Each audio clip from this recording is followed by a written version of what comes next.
Episode 16. Mr. Willy Fogg, presently attempting to travel around the world in 80 days, is unaware that Scotland Yard suspects him of having robbed the Bank of England a few days prior to his departure. Mr. Sullivan, governor of the bank, calmly awaits news of Fogg's whereabouts.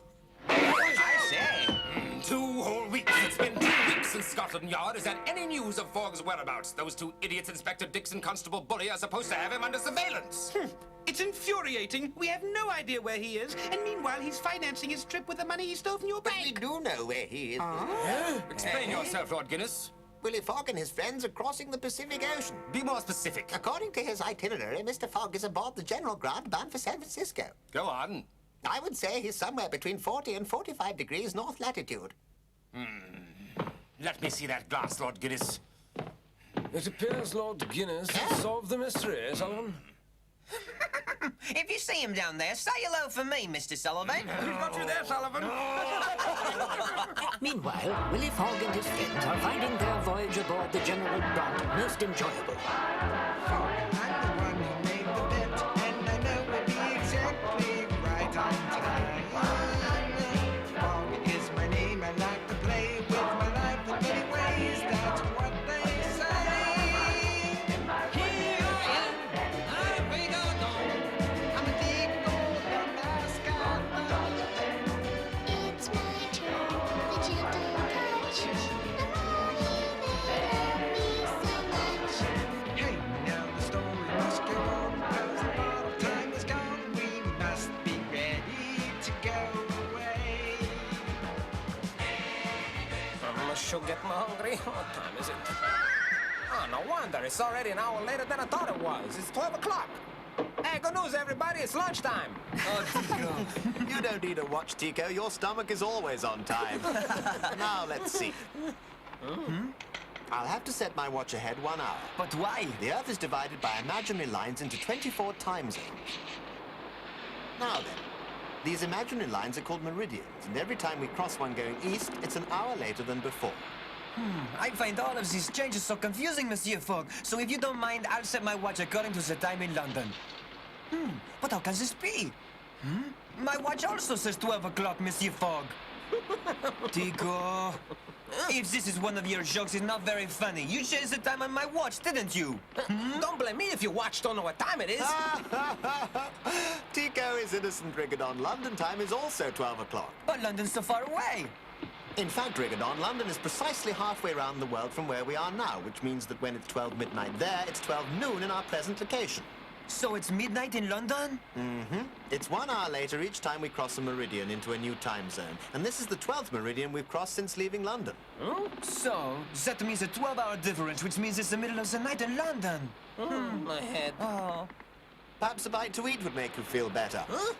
Jollity prevails, but such is not the case with Inspector Dix and Constable Bully. The heat is absolutely unbearable in these cabins, Bully. Perhaps there's a breeze topside. Sir, what if they see us up there? I mean, back in Hong Kong, you told Mr. Fogg's butler, Rigadon, that we're from Scotland Yard, but they don't know we're on board, and if they see us, then they'll know we're still following him. Quite true, but Fogg and his friends have just eaten lunch, which means they're probably in their staterooms napping. Whatever you say, Inspector. Thinks he's Sherlock Holmes, he does.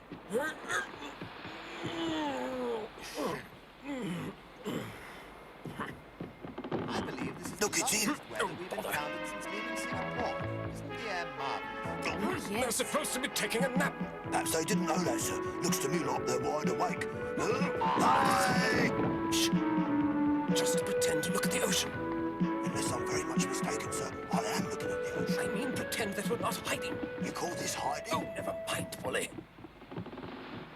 My stomach is so empty. I feel like I could eat for a week. When I get through with this lunch, they're gonna have to roll me back to the cabin. Don't move, Bully. Stay right where you are. Inspector, don't you think... Quiet, Bully. Scusate. Watch your step. What's the matter, you guys? I just want to get myself clocked. Tell me something. You guys get paid for being a statues, or is it just a hobby? Monsieur, my friend just wants to get his clock.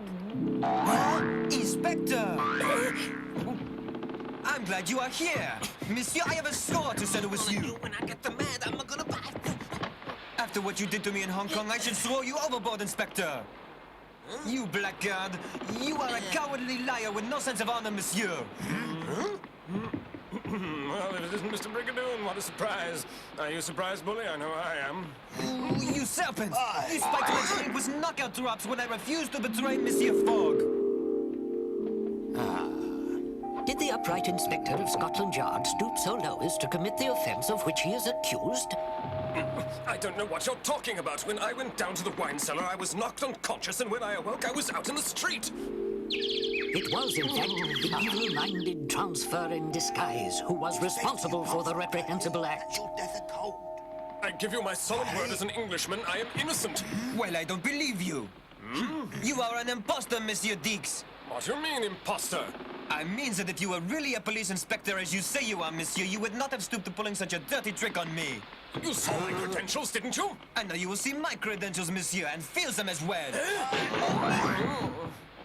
Are you done? Very well. In spite of how you feel, I would like to ask you a favor. Please don't tell Mr. Fogg who we are. You may be certain, monsieur, I would not bother my employer with a tale of two make-believe policemen. But I must warn you, if you make any further attempts to interfere with Monsieur Fogg's voyage, you will have to answer to me. You understand? Let's go, Tico. Listen, you two. What now? One step out of line. What? Did you see it? Bully! What?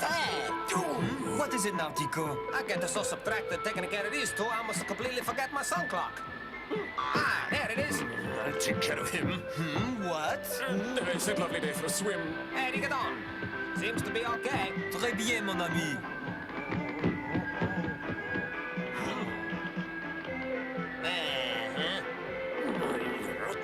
Come, Tico. I really tell them, eh, you get on. They better not give me no more trouble. Inspector Tom, when he punched you in the nose like that, well, doesn't it say in the Scotland Yard manual that you're supposed to hit him back? Yes, Chapter 2, Paragraph 14 states that one must always strike back when confronting a criminal. However, one's personal feelings cannot be allowed to enter into it. Since Rigadon is not a criminal, I must temper my aggressive instincts with patience and restraint and allow myself to be punched about and kicked around like an old football. Something wrong, sir? I had something in my eye, that's all. I think that was his fist, sir. As the villainous transfer plans new ways of delaying Willy Fogg and his friends, the daring band of travellers has just completed their afternoon repast. Scusate, I don't feel so good. It must have been all that salt they put in the minestrone. What salt? I didn't notice anything. I thought it was delicious. So did I. Maybe you just ate too much, Tico. I no salt when I tasted Rigadon, and that the soup had too much salt, I'm telling you. Mr. Waiter, could you please bring me some water? All right, be that way. Some waiter, you, I'll get my own water. Yours are probably too salty anyway. I tell you, they don't make waiters like they used to. What's that all about? What indeed? Tico descends into the hold, unaware that he is falling into another of Transfer's deadly traps. Ain't going out for some nice fresh water.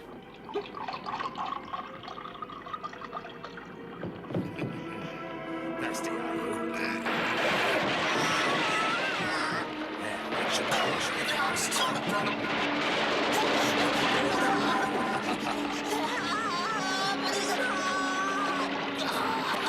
Tico, where are you?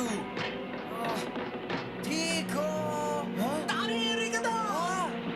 What is going on, Tico? What's the matter? Oh, mon Dieu! I'm coming, Tico, my friend. I'm coming. Hold on. I'm almost there. Hold on, Tico. Tico! Tico! Tico, where are you? I'm coming, Tico. Hey, Tico, jump over to me quick. Come on. Tico, don't worry. I'll catch you. I'm not thirsty. That was some drink. Ah, oui, my small friend. Captain, that will put us at least a week behind schedule. But then we'll never make it in time. I appreciate your problem, Mr. Fogg. But whoever busted up those casks and put salt in all the rest of them left us without a drop of drinking water. Captain, it wasn't me, honest. God bless you, Tico. Try to get warm now. Since we can't go on without water, I'll have to make an unscheduled stop. Now, as I was saying a little while ago, the only port that's close enough to do us any good is the island of Hawaii, 200 miles to the south. Sorry, but there's nothing else I can do. Hawaii, tropical island paradise, nestled at the foot of the fierce volcano Honolulu. As the General Grant sails into the glassy lagoon, her puzzled captain scans the unusually quiet beach. I wonder what's going on. Usually all the locals come paddling out in their canoes, and they give us a big welcome. Well, perhaps they merely haven't seen us yet. Yes, I suppose you're right. Well, let's get going. Tico, Rigodon. Ready, monsieur? These used to be called the Sandwich Islands, Mr. Fogg. Sandwich Islands? Oh, boy, I like this place already.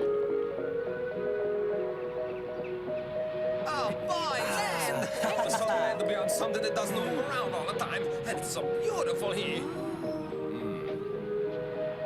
As you probably know, Mr. Fogg, these islands were discovered in 1778, almost 100 years ago, by one of your countrymen, the English explorer, Captain James Cook. Yes, Captain, as I recall, he was done away with by the local inhabitants. They're quite peaceful now, Mr. Fogg, but still we better not take any chances. As the rumbling of the volcano echoes through the jungle, the captain leads Willy Fogg and his friends toward a small village, where he hopes to obtain a fresh supply of water. Captain, what is this place? It used to be a prison. Eh? It hasn't been used for years, as far as I know. I see. Help me! The gods know I'm innocent. It appears you're mistaken. Yeah. Hello? Oh, dear. Me! Somebody in there? Help me! Help me, I beg you! Rigodon? What you gonna do? Well, Rigodon? Oh, it won't budge, monsieur. 1, 2, 3. Come. Right behind you. Tico, All right, I'm coming. What the? I know him. What? That's Monty. I met him on my last visit, Mr. Fogg. Thank the Monty. gods for sending you here. Speak to us, Monty. Tell us what's going on here. What yellow-livered lowlife tied you up like this, huh? His Majesty the King. A short time later, the captain's young friend tells the group how he came to be imprisoned. What on earth happened, Monty? Begin at the beginning and tell us the whole story. Well, Captain, I'm afraid many terrible things have happened on this island since the last time you visited here. What sort of terrible things? The king of our island believes that the gods of the mountain are angry with us. He thinks they show their anger by making the volcano rumble and smoke. He believes he's under a curse because the Princess Kaula is sick. So sick she might die. You mean the king's daughter? Yes, the king's sorceress Takamaki assured His Majesty that she could cure her with the power of her magic potions and spells. But the princess has gotten worse, I'm afraid. Yalingi boomingi kona, amaki baraki tona. I don't understand it. It always worked before. This is the 19th century, Monty. No one believes in sorcery anymore. You don't believe in it, I don't believe in it. But you may be sure His Majesty believes in it, Captain. When I advised him to send for a real doctor, he threw me in jail. Perhaps we might have a few words with him. I don't know. You can't. Takamaki has convinced His Highness to be on guard against the devil people who are coming to this island in a big ship. And of course, the king believes every word of it. It's all superstitious nonsense. Maybe so, but you must believe me, Mr. Fogg. The king believes you are devils come to destroy him. He thinks we're devils.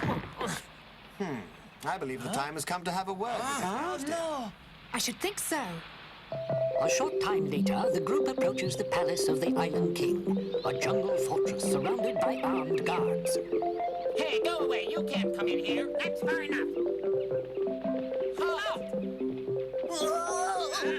Go on. Go back. Stop.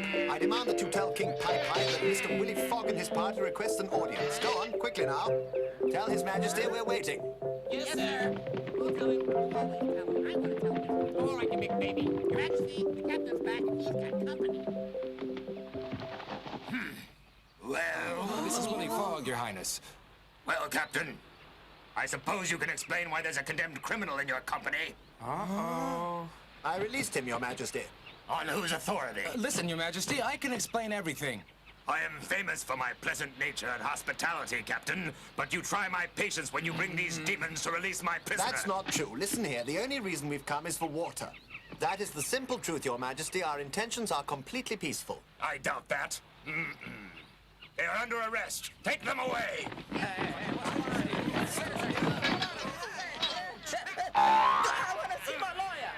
Wait a moment. Don't, Princess. Your Majesty, we have heard the beautiful princess is very ill. I believe, sire, I might be of some service if I were given Your Majesty's permission. What do you mean? Your Majesty, listen. Highness, let me see the princess. I promise I'll make her well again. You are a witch. You were sent by the gods to fulfill the curse. As I was saying, Your Majesty, I'm sure I can be of some help. I must admit you're brave, even for a witch. All right, you may try your demon magic on my daughter. I warn you, if you fail, you'll be thrown back into the volcano along with those other demons. Yes, Your Majesty. What? Princess? Polo, polo, cielo, giga, mele, olam, wiji, miki, momo, lichi, chia, grama, robo, teki. Very well, I can tell when my services are no longer needed. You can try, but it won't do any good.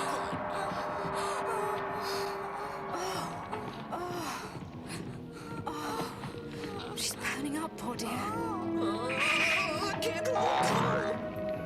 You must save her. If you fail, I need hot water. Rigodon, you and Tico go and find some coconuts and cassava roots. I need them right away. Quickly now. Hey, watch out! Well, I suppose there's only one way to get some. Here I go. We gotta hurry, or the princess, she's gone. Tico, I think the water is good. No. Oh, but the princess knows what she's doing. This stuff smells terrible. I hope so too, Tico. And so begin the long hours of princess tending princess.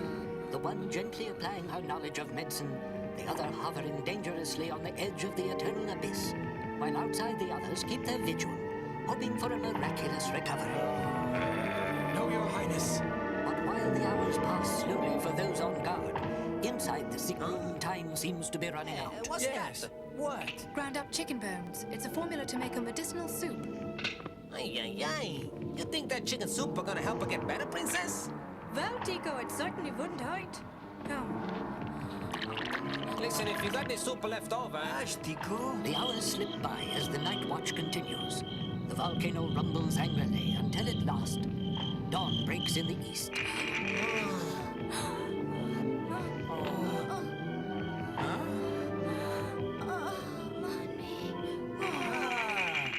My beloved. I think she's wake up now. Kaula, my darling. It's me. Money! It's all over. Huh? Nothing.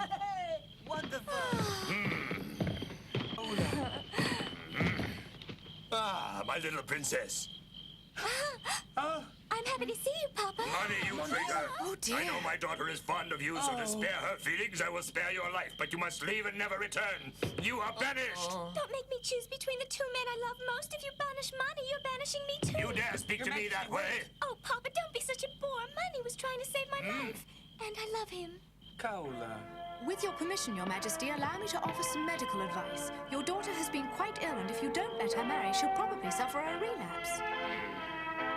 You mean she might get sick again? Yes, Your Majesty, perhaps even worse.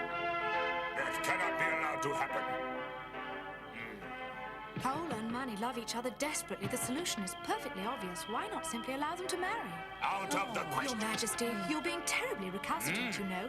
But underneath that rough human race exterior, you're just a pussycat, albeit a large one. So why not say yes and make everybody happy, Well, I suppose even a king can make a mistake once in a while. Better, Your Majesty? I do indeed. Mr. Fogg, please accept my apologies for having received you in such an unfriendly manner. I cannot thank you enough for what you and your friends have done. From now on, you will all be regarded as heroes by my people. Thank you. Now, guards, take a supply of fresh water out to the ship our friends came in. Yes, sir.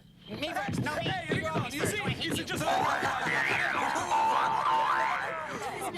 happy. Oh, Money, darling.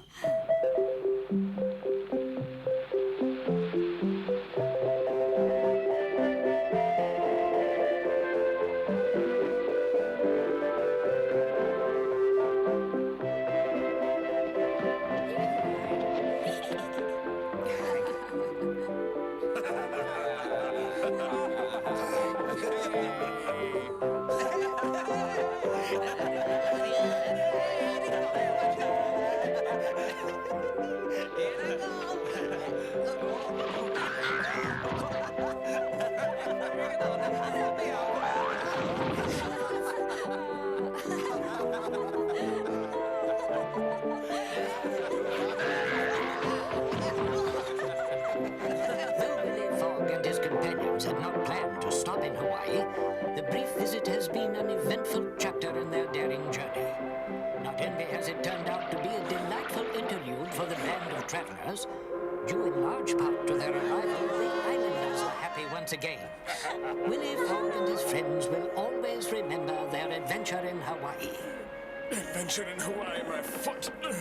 Your foot acting up again, is it, Inspector? My feet are perfectly fine. But I thought I wasn't speaking to you, Bully. But there's no one else here. Never mind. But Inspector... Bully! In the next episode, our friends are stranded in Mexico until help suddenly arrives from an unexpected source. But how can our adventurers benefit from this turn of events? And what of Transfer and his evil schemes? To say nothing of Inspector Dix, who has a new plan for capturing his quarry. Will the travelers be able to reach San Francisco? Be sure to join us as we continue our exciting journey around the world with Willy Fogg.